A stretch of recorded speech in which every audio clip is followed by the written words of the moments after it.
Unité et unicité de l'Église, arche du salut. Un florilège anti-écuméniste orthodoxe du 1er siècle au 21e siècle. Leurs paroles sont plus douces que l'huile, et ce sont des traits acérés.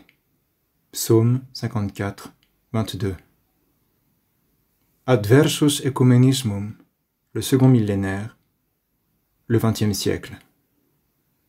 Ces exemples sont destinés à devenir un jour anciens et indispensables aux générations futures, même si à l'époque qui est la leur, on leur accorde moins d'autorité, à cause de la vénération dont on entoure par principe l'Antiquité. Mais laissons de côté ceux qui jugent la puissance d'action unique de l'Esprit Saint, qui est unique, en fonction des siècles écoulés, alors qu'il faut considérer comme plus importants les exemples les plus récents, en tant qu'ils sont les tout derniers, conformément à la surabondance de grâce qui a été accordée pour la fin des temps. La Passion de Perpétue et Félicité, prologue, chapitre 1, paragraphes 2 à 3, composé vers 203-204 de l'ère chrétienne. Saint Païsios l'Agiorite. Au sujet du patriarche écuménique Athénagoras Ier.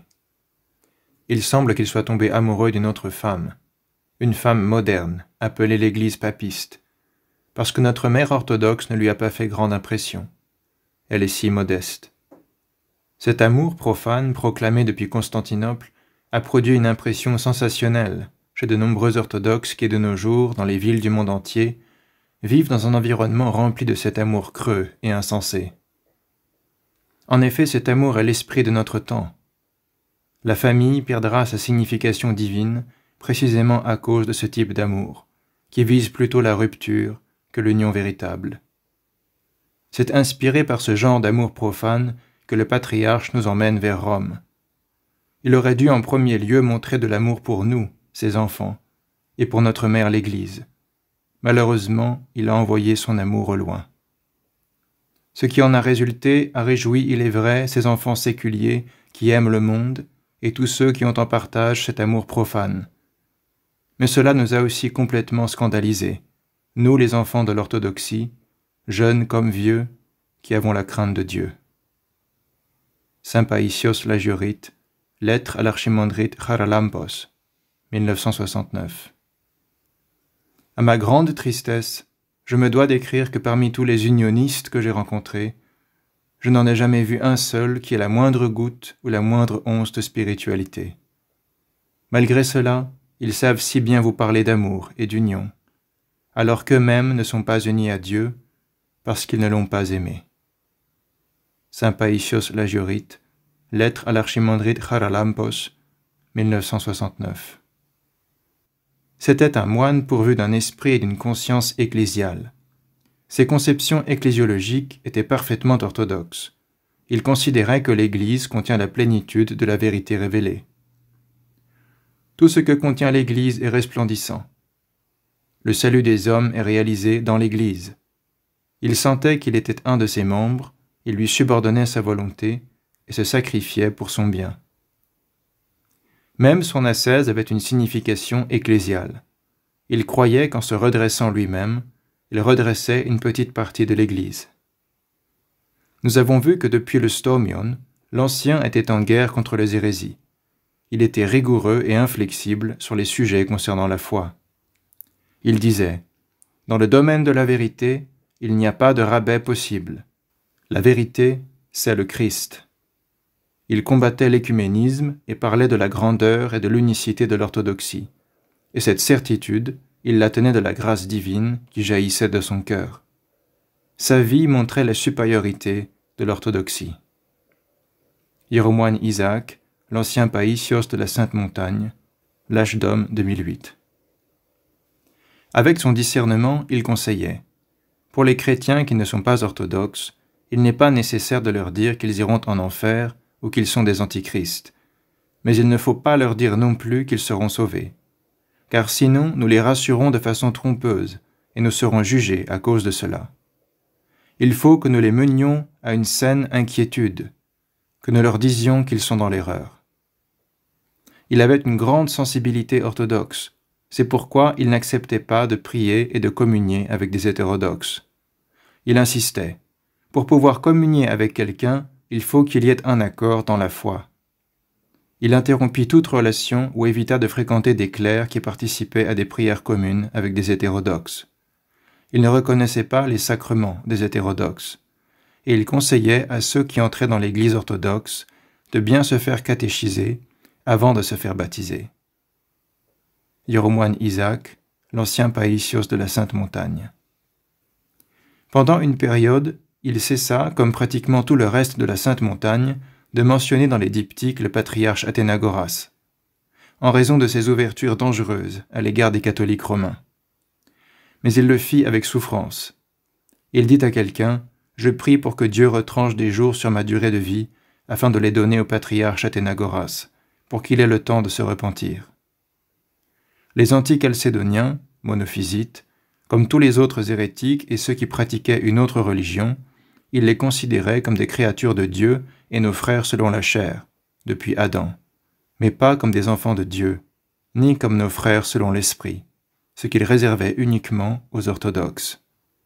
Hieromoine Isaac, l'ancien Païsios de la Sainte Montagne.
Amen.